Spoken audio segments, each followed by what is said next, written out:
when phones just ring, emails ignored, service charge high, can't be afforded. You're stuck down low, heating turned off, doors won't lock, emergency lighting off, fire hazards high, no one to fix.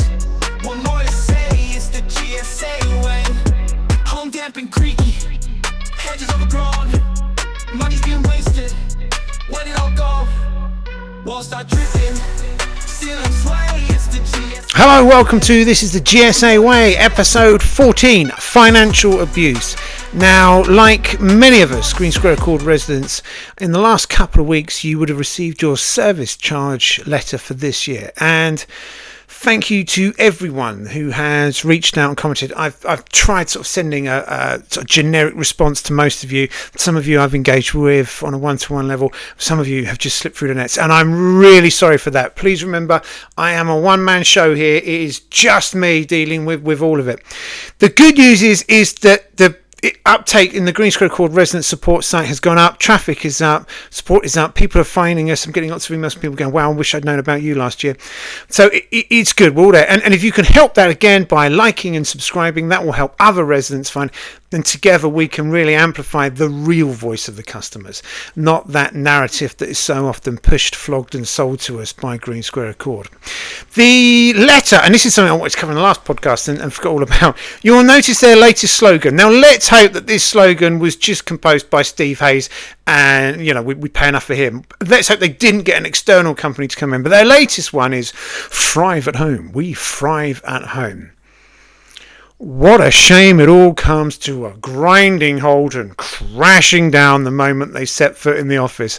If you remember, those that have been familiar before, This is the GSA Way podcast was brought about because that was the name. This is the GSA Way. Remember? That was Steve Hayes' first time. This is GreenSquareAccord. It's the GSA Way. No. This is the GSA Way. We talk about your failures. We put them all out there in the open. So perhaps our subtitle will become, They Thrive at Home but Fail in the Office. Anyway, that's enough of that one. Let's get on to this one. Financial abuse. We're going to look at service charges. We're going to look at some of your emails. We're going to look at what we can do, how we can band together, because something has to be done, doesn't it? This is the GSA Way podcast, episode 14. Who would have thought it? Increased costs. It wouldn't have come as a surprise to any of you, I suspect, that the service charge has again increased. Last year I covered it when we had not only the service charge had been increased, but then they had to re-estimate and they said, you know, we undercharged you. So again, costs are going to go up towards the end and you're going to pay. We complained about that, and that's a previous podcast, and we're now taking that to the Housing Ombudsman, and I'll cover a bit more about that later. But costs have increased for service charge, and to a certain extent we have to be reasonable here. I expect to pay a service charge, and I know that these charges will have naturally increased due to Brexit, COVID, you know, labour, materials. These are all now more expensive commodities, and we can't solely blame that on GreenSquareAccord. You know, we can't. Lots of housing associations, and it isn't just a GreenSquareAccord issue. Service charges is being called out of being criminal across the UK. So, but this is the GSA Way podcast, so this is why we're talking about GreenSquareAccord here. So look, the service charge has gone up, and the need for labour costs, material costs have obviously increased. So there's an element that's valid in the increase. Of course, the other bit is they're building buildings so cheaply, and again, not just GreenSquareAccord, but buildings are being built so cheaply that defects are coming to light much sooner. Be it rain running down the walls, windows that don't fit. That was an issue we had here. Windows that didn't fit, back doors you couldn't shut. So they're having to pay more to maintain their buildings. Of course, GreenSquareAccord take that service charge, and when the building, they can't be bothered, can't afford it, they'll just sell it, and that helps put money on their books. Remember last year they only stayed in the black because they sold off so many properties. So there is a rush to build these defective new builds, local homes. You know, they had to pay over $1 million, I think it was nearly $1.5 million, to retrofit fire safety whatever it was. I'll put a link in the description. But they had to retrofit this fire safety element to their buildings because they hadn't incorporated it in the first place. So even those local homes, they celebrate and they praise them. You'll often, the only thing they can really brag about is we're handing over the keys to a new development of new people, which means there's going to be more subscribers to the GreenSquareAccord residents website and the GSA podcast, because there's going to be more people, in 6 months' time going, well, hang on a minute, I've been raising this as a complaint. There'll be the ongoing lists of damp and mould, rainwater ingression, fire safety alarms. All of these are going to come to the forefront. And the reason that they're building these new builds so cheaply, because it gives them a bit of, we're helping build the 1.5 much needed homes. That's what we're doing. But it is costing us. So our service charge is going to rectify a lot of these issues that are now being uncovered in these new builds. So defective new builds, building, labour, materials have all gone up. What's the other thing that keeps on going up? Well, let's have a look. Let's talk numbers, because sometimes they speak louder than press releases and polished excuses. Ruth Cook, the CEO of GreenSquareAccord, has just had a pay rise. Last year, her salary was £275,000. This year, it's £291,468. That's an increase of £16,468, or nearly 6%, during a cost of living crisis when residents are being hit with unjustified service charge hikes and substandard services. Let's break that down. Monthly, £24,289. Weekly, £5,605 daily. 5-day week, £1,121 hourly, based on 37.5 hours per week, £149 per hour. Now compare that to the average UK salary of around £35,000 a year. That's about £2,917 a month, £673 a week, £135 a day, and just £18 an hour. So while tenants are struggling to keep up with soaring service charges, many for services they don't even receive, Ruth Cook is taking home more in a single day than most people earn in a week. And what exactly are we paying for? Poor repairs, delayed responses, ignored complaints, a broken complaint system that protects the association, not the residents? This isn't a reward for success. This is a reward for making other people a lot of money, because that's what's really going on. Ruth Cook is allowed this increase because she's helping to run a machine that extracts more money from residents while delivering less. She's making the housing association more profitable, not for the tenants, but for the executives, contractors, and consultants behind the scenes. And that's why no one steps in. That's why MPs stay silent. That's why complaints get dismissed. Because the system isn't broken, it's working exactly as intended. People will be able to tolerate service charge increase if, and it's the same with anything you buy, if you get value for money, if it's a product that you want, it has a value to you, then the price is, it's agreeable. You pay a price that you think is fair.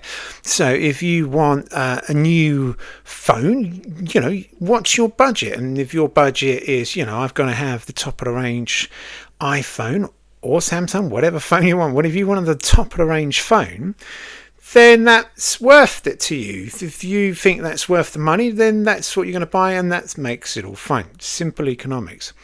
Now, with the service charge and rent increases going up and up, we have to ask, well, are we getting value for money? Does your home feel safer?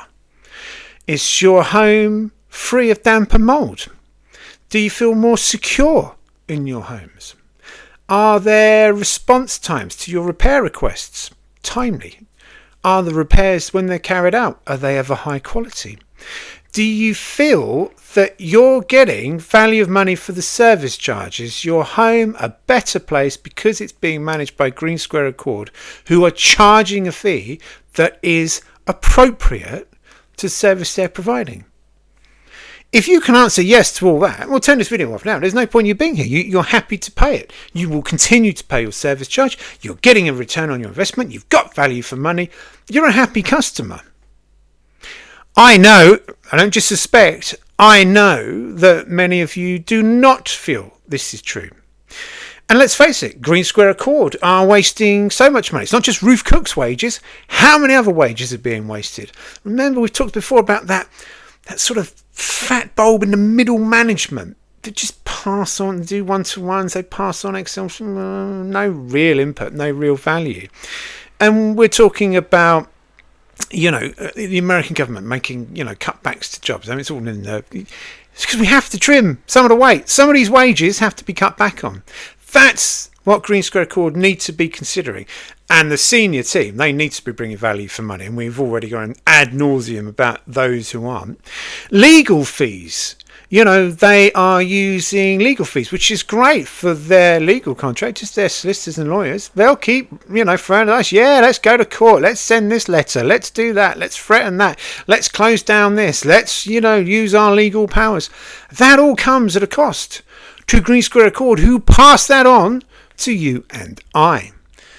We've got events. Now, they have scaled back on the events. Remember, they used to be at them all the time, nominating themselves for awards. The only award they nominated themselves for last week was Steve Hayes, who reckoned he was a great communication guy. Him and his friend went up to wherever and had a night out on our cost. So they have cut back on events. New offices. Now, the new offices might be that they've condensed, but by condensing their offices and, perhaps saving money, they've moved to a location which now puts them out of reach for many of their residents. So they're no longer able to serve the communities because they're not part of those communities. They don't live in those communities. They don't work in those communities. And this, of course, meant that many of them will have travel expenses, and when we've got them speaking at events, they're now tagging the name on. Ruth Cook doing her National Housing Federation, Steve Hayes doing his talks. They've even brought out Sophie Atkins and someone else, the new chief of the board, Colin someone, I think. They're now at events. We're paying for all that travel expense, and if they stay over, we've got to pay for that. Perhaps GreenSquareAccord are charging these events to have these staff members there, so they're offsetting some of that cost.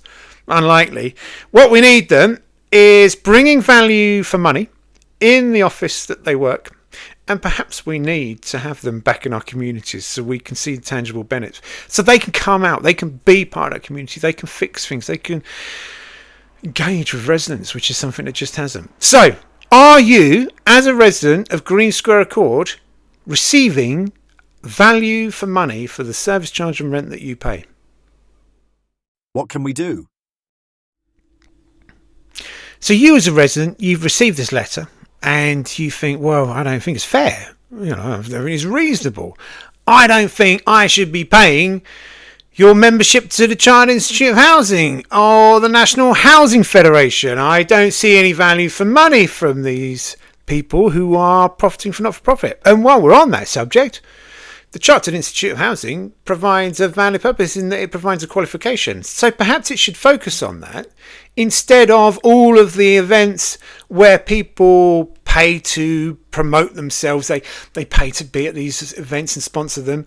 And then the housing association staff, they go to these things and they travel and expense. They meet up with people and yiddle and yaddle. And these events cost us, the residents, money. So perhaps the Chartered Institute of Housing should just focus on providing training and qualifications for people who work within the housing sector. That's what they were founded for. That's what they should be doing. National Housing Federation, look, they're lobbying for political change.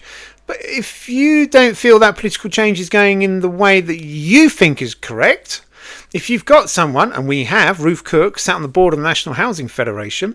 And by the way, the National Housing Federation also dictate how much fees can be charged and passed on to tenants. Perhaps, the fox really is in charge of the chicken coop. Perhaps she shouldn't be allowed to. Perhaps she's not doing us any favours. Perhaps her self-interests are too prevalent to the front there, and we are paying that. We're paying for their membership to National Housing Federation and in charge of all the benefits that they get from that. So look, you're not happy about it. Well, what can you do? Well, we complained. When we had the re-estimates come through, we complained. Now, bearing in mind that we found error in their maths, right? The first couple of lines, there was an error in the maths. So we pushed back on that. So this has come out, and you're all going to pay extra 250 quid for the next 6 months. That took us right over October and into Christmas and the New Year. There's a podcast about it. I'll put a link in the description. So when I said, well, hang on a minute, there's an error in the maths. So you need to rethink that. The other thing that we asked for was a Section 22. And they have 21 days is a legal requirement for which they are to respond. They missed it. They sent them out late. They sent some out, but they kept back because admin, oh, it's an admin error. Now, you'd think the fact that they'd got the math wrong and then they'd failed to adhere to the Section 20 legal requirement of responding in 21 days, that they'd uphold that complaint. But they didn't. No, GreenSquareAccord went, no, we don't uphold your complaint. Well, do you need more validation to uphold a complaint? The math was wrong. You got your maths wrong. Most of the charges shouldn't have been on there and you've removed them. And you didn't respond to the Section 22 in time. Surely, wiser heads should say, well, no, we've got to uphold that complaint. They didn't, so that's going to the Housing Ombudsman. And of course, with the Housing Ombudsman, well, that'll be 12 months. So I put together a list. Well, we're going to do it. We'll do it all in one go, like we did last time. So we'll gather up. So we've got that one. That's getting ready to go. And I've now asked them about 8 other things, and I'll cover that later. So that will go to the Housing Ombudsman. That will take 12, 18 months. And then what happens? What a Housing Ombudsman investigate? Well, if you take, for example, just the lift, they investigated that. The Housing Ombudsman said, yeah, the lift, you need to do something about this. They sent people round. They did a report. The lift still breaks regularly, so they don't do anything. Special investigation. And all Ruth Cook comes out, yeah, we learned a lot from that special investigation. Didn't do anything. Nothing's improved. So we have to start asking, well, how much of a lame duck is the Housing Ombudsman? So where's the oversight? Where can you go? Well, perhaps you can go to your MP. Now, my MP in Oxford is Annalise Dobbs. So I contacted Annalise Dobbs. Now, I did a Freedom of Information request to find out how much money Oxford County Council pays out in the form of housing benefit to GreenSquareAccord. So if the percentage is the same, if they've mischarged and we're in a block of 43 flats, if we take that percentage against the amount and say that's okay, well that's wrong. Let's see how that equates if we upscale that to all of the housing benefit that's been paid by Oxford City Council. You'd think Annalise Dobbs would go, well, hang on a minute, in a time when we need to be, holding on to the government's purse strings, we need to be cutting back. We're cutting back on disability allowances for people. When we're closing half the roads in Oxford, making it inaccessible for cars, not because it's green and environmentally, don't fall for that.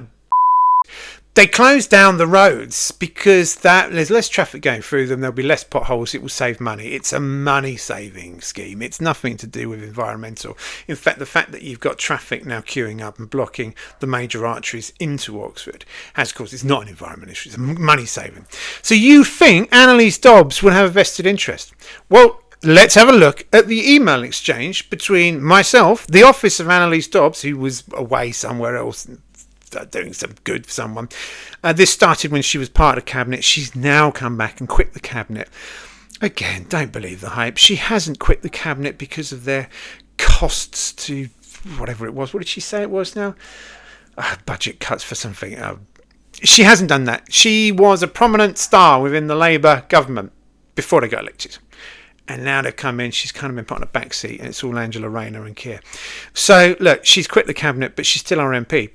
She has some accountability. Let's have a look. Dear Annalisa Dodds, recent developments have revealed alarming inaccuracies in service charge demands issued by GreenSquareAccord, impacting residents across their properties. GreenSquareAccord has admitted to errors in their calculations, resulting in revised charges, requiring many residents to pay an additional £250 per month over 6 months. These charges are set against the backdrop of a cost of living crisis, disproportionately affecting those least able to absorb such increases. However, when issuing these revised costs, there was again errors in their accounting, as admitted by GreenSquareAccord. This situation raises urgent questions about oversight, accountability, and the protection of public funds, particularly housing benefit, which covers a significant portion of these charges. I am calling on you, as my MP, and on all those in positions of authority within areas where GreenSquareAccord operates, to address the following: ensuring accuracy. What measures are currently in place to ensure that housing providers like GreenSquareAccord issue accurate service charge figures? Immediate action. Now that GreenSquareAccord has admitted these errors, what steps will you take to ensure they provide residents with corrected figures supported by legally compliant documentation, such as receipts and invoices? Protecting public funds with housing benefit, covering a large proportion of service charges. Who is responsible for ensuring that this budget is not misused or misallocated due to these inaccuracies? Accountability and oversight. Why have these discrepancies gone unnoticed by regulatory bodies or local authorities until now? If oversight is not your responsibility, who should residents turn to for support in holding housing providers accountable? This letter is not just an appeal. It is being shared publicly, alongside a blog post that outlines these issues in detail. It is vital that residents and the wider public see clear accountability and decisive action in response to these systemic failings. You can also find further background on my GSA Way podcast, GreenSquareAccord, Yuan Affordable Housing. This is also forming part of a series of posts on my housing sector website to support other residents. Who is ensuring that housing providers like GreenSquareAccord, under Ruth Cook's leadership, are not defrauding councils or the government, whether by error, incompetence, or design? And if no one is taking responsibility, then what does this say about the state of oversight in the housing sector? This is a matter of trust, fairness, and accountability. I urge you to respond and outline the steps you will take to ensure that residents and public funds are protected. Yours sincerely, Ben Jenkins. On the 12th of November 2024, at 11:43, Annalisa Dodds MP, Dear Mr Jenkins, thank you for your email. Registered Social Landlords Administration is not regulated locally, but at the national level, by the regulator of social housing, and as you know, the Housing Ombudsman can intervene when things go wrong. Please do let me know if there is anything I can do to help you press your concerns with these bodies. With best wishes, Office of the Right Honourable Annalise Dodds MP. Dear Annalise Dodds, thank you for your response. While I appreciate your acknowledgement of the national oversight bodies, it is deeply disappointing that I, along with other residents, have consistently raised these issues to your office, local councillors, and others in positions of authority without receiving substantive support or intervention.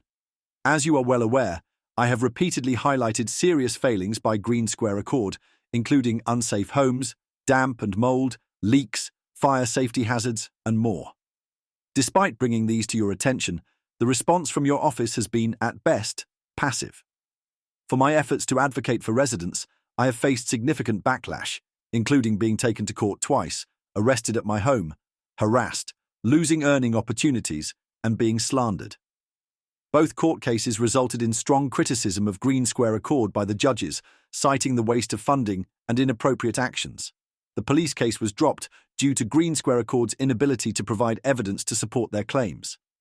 They have also unsuccessfully attempted to remove content from various platforms, citing harassment and copyright breaches, all of which were unsubstantiated and failed. It is not just my voice that highlights their failings. The Housing Ombudsman has been extremely critical of GreenSquareAccord. They have been downgraded by Moody's, face scrutiny from Wiltshire Council, and consistently receive scathing reviews online. When all these sources are combined, a clear and undeniable pattern of systemic failure emerges. This pattern cannot continue to be ignored by your office. The latest service charge miscalculation is a glaring example. It should not fall on residents like me to uncover these errors. GreenSquareAccord themselves have admitted to mistakes in their accounting. Surely this warrants immediate action from your office to investigate and ensure public funds are not being misused or wasted. Oxford City Council, for example, cannot afford to sustain inaccurate charges or fund miscalculations, particularly during a cost of living crisis. Additionally, in a recent email to you from Victoria Lancaster, GreenSquareAccord Finance Director, it was falsely claimed that all Section 22 requests were responded to within the legal timeframe. This is categorically untrue. Several residents did not receive a response, as acknowledged by GreenSquareAccord themselves when these residents followed up. It is unfortunate that despite being in her role for less than 12 months, Victoria Lancaster has seemingly adopted the negative culture of misleading governing bodies. This pattern of deception is not new. Sophie Atkinson, GreenSquareAccord Executive Director of Governance, previously misled the Information Commissioner's Office, a matter I will share in further detail at a later date. The ongoing culture of dishonesty within GreenSquareAccord underscores the need for greater scrutiny and accountability, which I would hope you and your office would actively support. I must also address the potential conflict of interest. I am aware of your personal connection to Ruth Cook and understand Labour's pressing need to support housing developments. However, this must not come at the expense of your constituents' well-being or the protection of public funds. I am pleading with you to take a stand for residents and our community. At the very least, I urge you to support a review of GreenSquareAccord's financial practices. The mismanagement of service charges and the broader issues I have raised are not isolated incidents. They reflect a consistent pattern of negligence and failure that affects not only residents but also public budgets. Your role as an MP places you in a critical position to ensure fairness, accountability, and proper oversight. I hope you will reconsider your stance and take decisive action to support those you represent. Yours sincerely, Ben Jenkins. On 13 November 2024, at 10:56, Annalisa Dodds MP, Dear Mr. Jenkins, thank you for your email. I fear there may be a misunderstanding here. I have taken no stance in support of GreenSquareAccord in this dispute, and I have no personal connection to its chief executive. I am always willing to work with councils and registered social landlords to promote the provision of social housing where it is needed, and equally to ensure that that housing reaches a good standard and the residents are fairly treated. I have written to GreenSquareAccord taking up the points you raise, and I will get back to you as soon as I receive a reply. With best wishes, Office of the Right Honourable Annalisa Dodds MP. On 22nd February 2025, at 8:16, Ben Jenkins, Dear Ms. Dodds, I'm writing to follow up on my previous emails regarding the mismanagement of service charges by GreenSquareAccord and the significant public funds involved.